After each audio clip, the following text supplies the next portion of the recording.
நான் பேசுகிறது புரியுமா தெரியல, பட் எனக்கு உங்ககிட்ட வந்து ஒரு விஷயம் சொல்கிறதுக்கு இருக்குது. நான் வந்து என் லைஃப்பில் வந்து லாஸ்ட் 1 இயராக ஒரு இஷ்யூ வந்து நடந்துருச்சு. அதனால் ரொம்ப சஃபர் பண்ணிகிட்டு இருந்தேன். எப்படி அந்த இஷ்யூலேருந்து ரிக்கவர் ஆகணும்னு நான் வந்து நிறைய ரிசர்ச் பண்ணிடுச்சு, நிறைய பர்சன்கிட்ட புலம்பிட்டு மெடிக்கல் ஹெல்ப் எடுத்துருச்சு. பட் எனக்கு வந்து எப்படி சொல்கிறேன், எதுவுமே வந்து சக்ஸஸ் ஆகலை. பட் இப்போ ரீசெண்டாக நான் வந்து என்கிட்டயே பேச ஸ்டார்ட் பண்ணிடுச்சு. அந்த பிரச்சனைக்கு சொல்யூஷன் நானே வந்து தேட ஸ்டார்ட் ஆகிடுச்சு.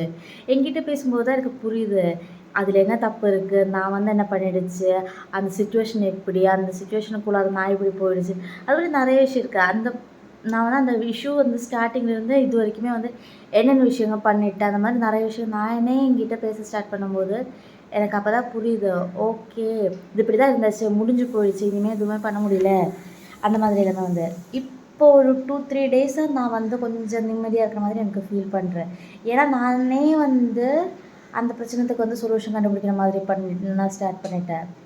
நம்ம நிறைய பேர்கிட்ட புலம்பி அவங்கக்கிட்ட எதுவுமே கிடைக்க போகிறதில்ல. நம்மளே புலம்புற அவங்க வந்து இப்படி சொல்கிற அவங்க வந்து அவங்க எக்ஸ்பீரியன்ஸ்லேருந்து சொல்லிட்டு இருக்கலாம். என்னோடய சிச்சுவேஷனும் அவங்க சிச்சுவேஷனும் டிஃப்ரெண்ட்டாக இருக்கும். ஸோ அதனால வந்து எப்படி சொல்கிறேன், நீங்களே வந்து உங்கள்கிட்ட பேச ஸ்டார்ட் பண்ணுங்க, அதுதான் பெட்ரு. புலம்பு எந்த யூஸுமே இல்லை. உங்களுக்கு வந்து நல்ல ஒரு லிசன் வேணும்னா நீங்கள் வந்து அப்படி போங்க. ஏன்னா உங்களுக்கு ஒரு லிசனர் மட்டும் போதும், எனக்கு என் பிரச்சனை ஃபுல்லாகவே சொல்லியே மட்டும் போதும், அந்த மாதிரின்னா வந்து ட்ரை பண்ணி பாருங்கள். இல்லைன்னா சம்டைம்ஸ் வந்து காட் வந்து எந்த காடோ என்னமோ தெரியல, பட் காடு இருந்தால் கொஞ்சம் நல்லா இருக்கும்னு நினைக்கிறேன்.